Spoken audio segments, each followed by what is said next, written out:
What's good, y'all? My first video. Just want to cover some things on the Lexus Sc400. Got this car for a steal. It was $500. The car sat for about 10 years or so, maybe longer. I think it's last time I got the inspection, 2016. Going through it and had a numerous amount of problems. So I didn't see that many videos online covering the Sc400. I see some stuff with the LS400. I kind of used a lot of information and dig through a lot of forums and stuff, man. So I just want to share this. I can't flip them on my iPhone, but I just want to share the problems I have with this car. Some of the biggest things, some of the biggest issues and problems I had was ignition. Of course, it's been sitting for a while. Now y'all can see everything is pretty much seized up. So I only got the car for $500, so I didn't do too much complaining, man. I got to work. So had the ignition was messed up. I noticed that when I first got the car, the key was in the ignition. It was stuck. It was seized up. So that was one of the first things I changed out. Got that changed out.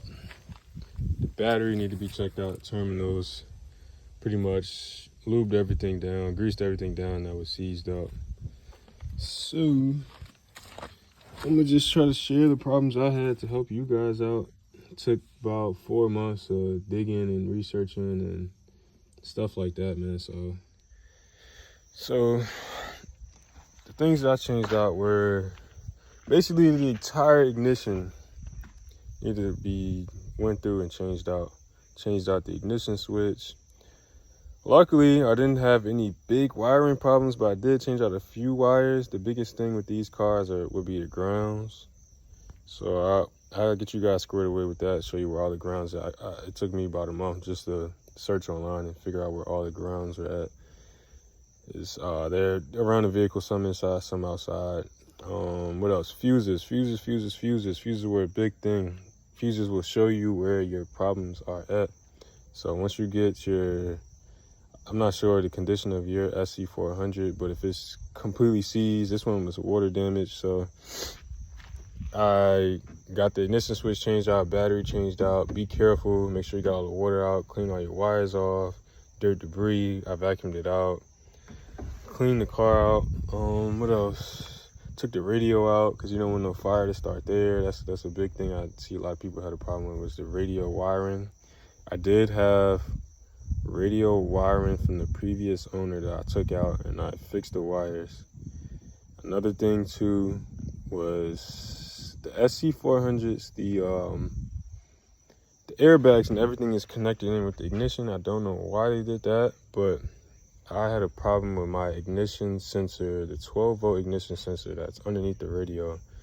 It's like underneath, it's in the dash. So that was completely seized out.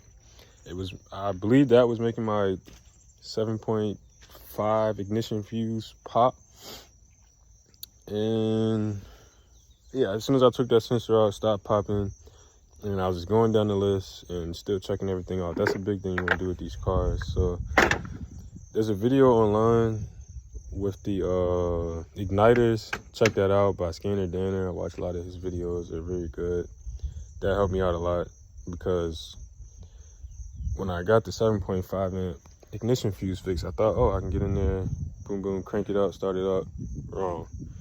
This car, it takes a lot for this car to get the ignition running. So you need of course, the igniters. You need your 7.5 amp fuse. You need to check out your fusible link here. I can't keep turning the camera on, but the fusible link right here. I'll show you which ones I had problems with. And check your fuses in the footwell underneath in the car, but right up under there. Computer, the ECM, ECU, whatever you want to call it. That was pretty messed up, so I had to take that out. ECU was bad. I had two wires that were bad on it. So this ECU, LS400, SC400, whatever you checking out, they have inputs and outputs.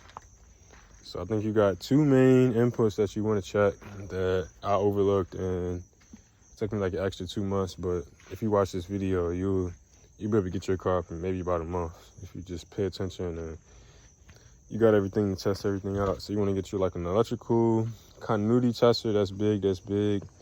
Make sure it can test voltage on it. So the ignition switch pin, I will put that in the video. I can't remember the numbers off the top of my head, but I'll show you guys. The ignition switch pin, the BATT pin.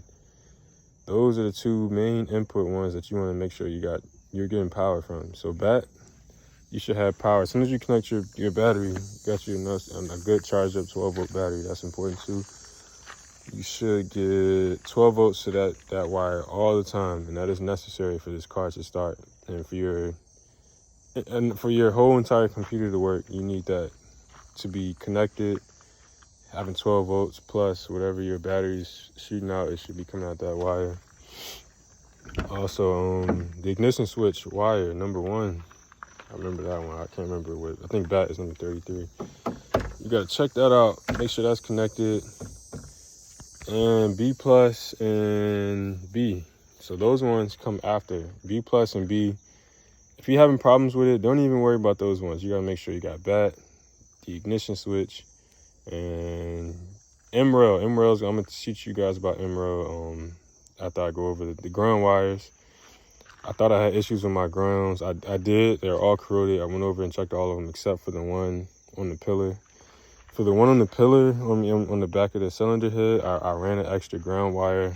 Just spliced it into my right there, my ECM. I really didn't even need it, so I took it out and I still got it there in case I may need it someday, because I didn't.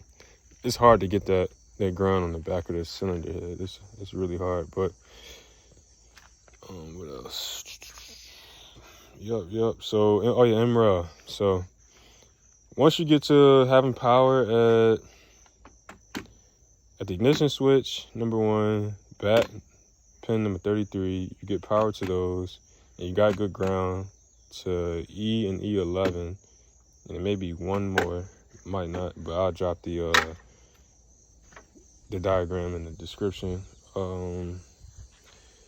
You're gonna want to check your EFI relay. So EFI relay is another thing that works in tandem with the ignition. So make sure your ignition fuse isn't blowing, ignition switch is working, you got power to BAT, grounds are working. I'm gonna show you where all the other grounds are on the car. Make sure those are working as well. Make sure you got good terminals on your battery. Make sure all your fuses are working.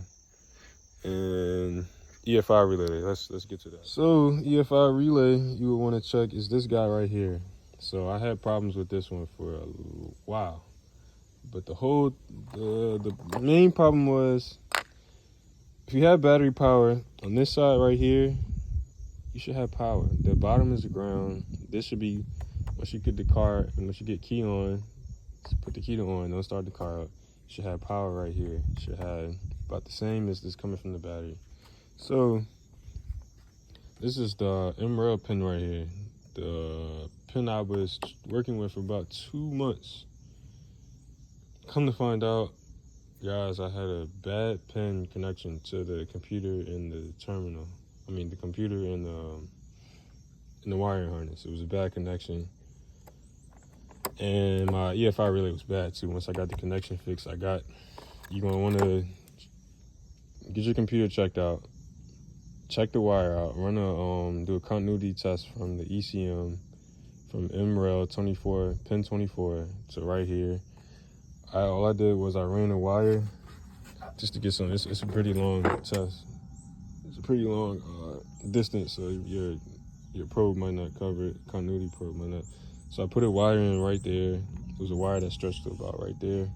And what you want to do is you put it right there, go right there, check for continuity. Good thing I had continuity, because you will have to rewire that if you do not have continuity. That's a big thing. If you don't get that working, your car will never start. Because I tried to jump this right here. I see in forums, they say they jumped this and it can get to start. Yours may start, mine didn't start. I jumped this, my engine light came on to let me know that everything else is working but MREL. So once you get MRL working, you put that on there, boom, this will close up. Then you get power to the rest of your ignition, to all of your fuel injectors, your igniters, your coil pack, and this guy right here. You need MRL working to get this guy working right here, your idle air control valve. You'll get power to this guy right here, that right there. But mostly all that stuff will not power up, or it may power up, I don't know, in your instance, if you jump it. But once you get that working fully, I noticed that I really couldn't get the car to start without that. I might get some rumbles, but once you get this guy fixed, then your car should be good to start up. You might want to, go over your cylinder heads and change your wires, change your coils. That's what I changed my whole ignition, changed everything. Check your timing too, big thing. On that car, that's the Sc400. I had a no start condition on that one too as well. I'll drop a video on that one, doing a head gasket on that guy right there. But back to this one. Another thing too, the previous owner had a incorrect fuse for the 150. They put a 50 right there. You're gonna want to get that changed out. You want to go check over and go over all of your fuses. Make sure everyone is the exact same one. That's what I do. Some people try to run different ones, and you can probably pop a different one in there. I try not to go too far from from the rating. What else? And that was pretty much it for what I did. I mean, I'll show you guys the grounds and stuff like that. And if you want a video on how to change out the ignition switch, it's not hard. You just come under here. There's a bolt right there. Two safety bolts. They don't have no heads on them, so I got it chiseled. I chiseled it a little bit, broke it loose, and I sawed the rest out. I didn't even remove them out, but you see right there, and I ran some new ones. There's a bolt right there and one back there. I didn't even put the other one in yet because I just recently got the car started. Yep. And then it'll just drop right on out. You'll see your plug is right here. If you guys want a video on that, I feel like it's pretty straightforward. I thought I just showed you the bolts. This is where the airbag 12-volt sensor that kept popping my 7.5 amp fuse. Your car will not start if you have issues with that, so you're gonna need to take your radio out, climate control. Where the previous owner did the cut into the wire harness, I already fixed it up. Let me try to see if I can find where they went into it at. I think it was just some of this one right here, that wire right there.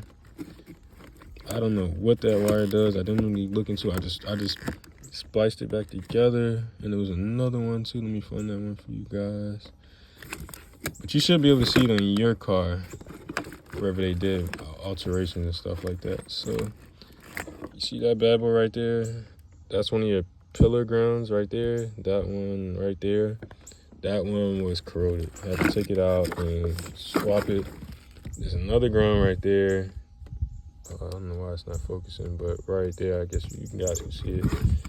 Took that one out, swapped it, cleaned it out. And when I did that, I noticed various different things started working in the car, because pretty much nothing worked when I first got this car, and I just flipped the ignition on. There's more grounds under here that I had to fix and clean. You will notice it's your ground if it has the white and black wires right here. So it's one right there. I don't know if you guys can see it. But one right there. Where else?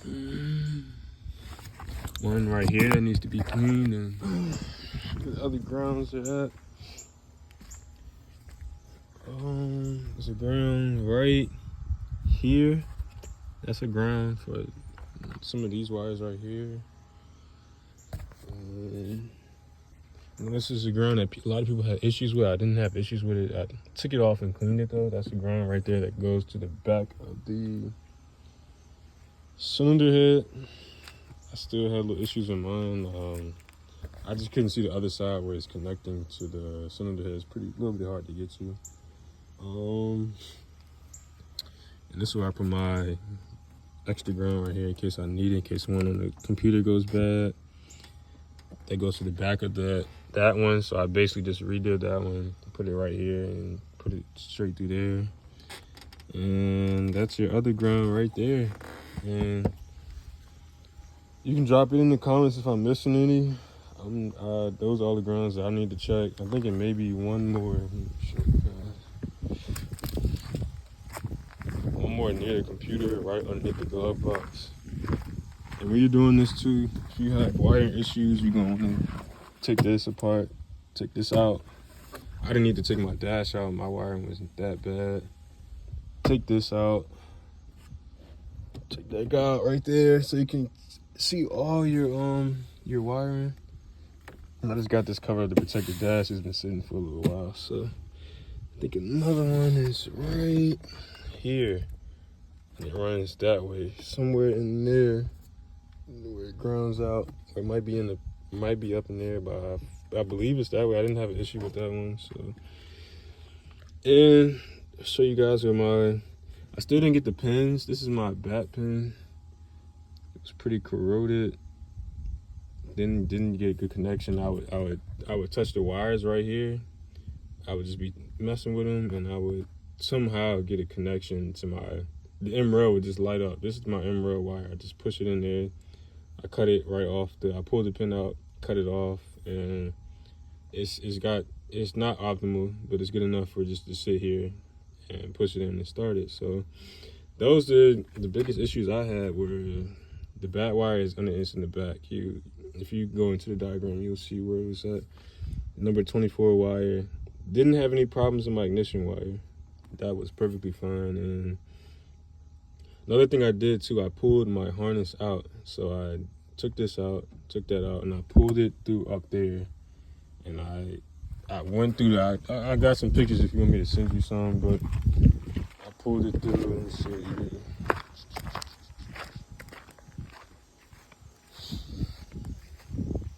I pulled my wiring harness straight through here. Just pulled it right on up. I put tape around it though. You want to take all your wires out. And pulled it up through there, and I dropped it.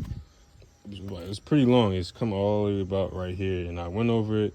And every car guy that I talked to told me, "Oh, change out your wire harness. Change out your wire harness. If your wire harness is really bad, all right, go ahead and change it out. That's hard work. I've been working on cars for about 5 to 6 years, and I've never had to change the engine wire harness. It's pretty tough.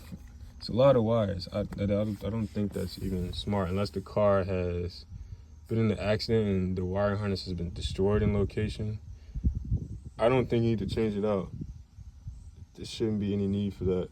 Of course, check for if any animals has been through the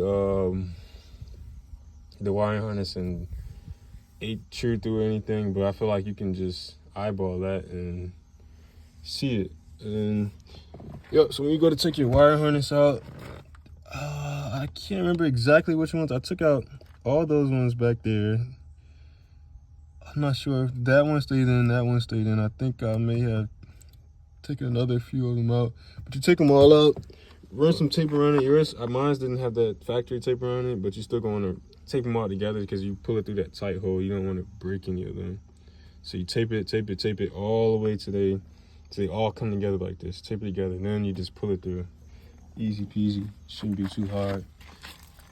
And if your starter isn't working, I didn't have this problem. Neutral safety switch. It's I think it said it's on the transmission underneath the car. Don't know where that's at. I have diagrams on the neutral safety switch, but if you getting cranked, the neutral safety switch is fine. If you put the car in neutral and you see the car lights up to neutral, your car should be fine. Neutral safety switch should be fine.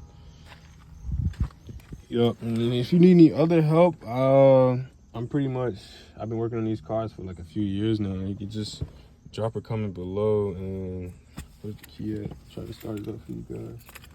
I can help you out. I got some guys too that have been working on Lexuses for about 10, 15 years or so, and they helped me out a lot because I didn't know a lot. So, yep. And I work on other cars too. If you need questions about any other cars, Tahoes, GM, Chrysler, regular Toyotas, what else? Don't work on Nissans, no German cars, no hate here, but I don't mess with any of those. But anything is engine light. So you get the engine light going, she should fire right on up. Just take your time with it, don't burn your starter out. I made that mistake with my Sc400. I burned my starter out. I had to take the starter off, I had to go up under the car. It's tough work, so don't ever, if your car is just cranking, don't ever just crank your car. You will kill your starter, you will kill your starter, you will kill it. You will have to change it, because, you know, you can't start your car without your starter, so. Yeah, yup. And there she goes. She's alive.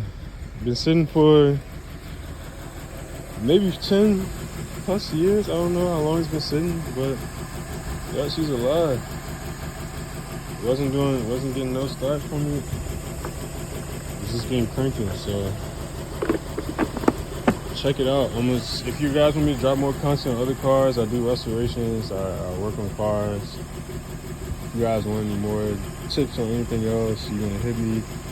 You know, I'm always willing to help out, man. So if you need help with the restoration, if you're close by to my area, I'll help out with that too as well. So yep. Thanks for checking it out. Subscribe. Let me know what videos I want next, and holla. Also, another thing too, a few things I forgot to cover were, so this car's been sitting for 10 years. I don't know how long you guys been sitting, but gas tank. Gas tank is in the trunk. You go underneath. If you guys want a video on that, about how to clean your gas tank out, I got you. It's not that hard. You're gonna take out, my trunk struts don't work, so you would just hit me in the comments if you want a video on that. But you, for a few bolts at the bottom of the trunk, you go underneath the car, jack it all the way up, get some, I put it on safety ramps, whatever you want to put it on.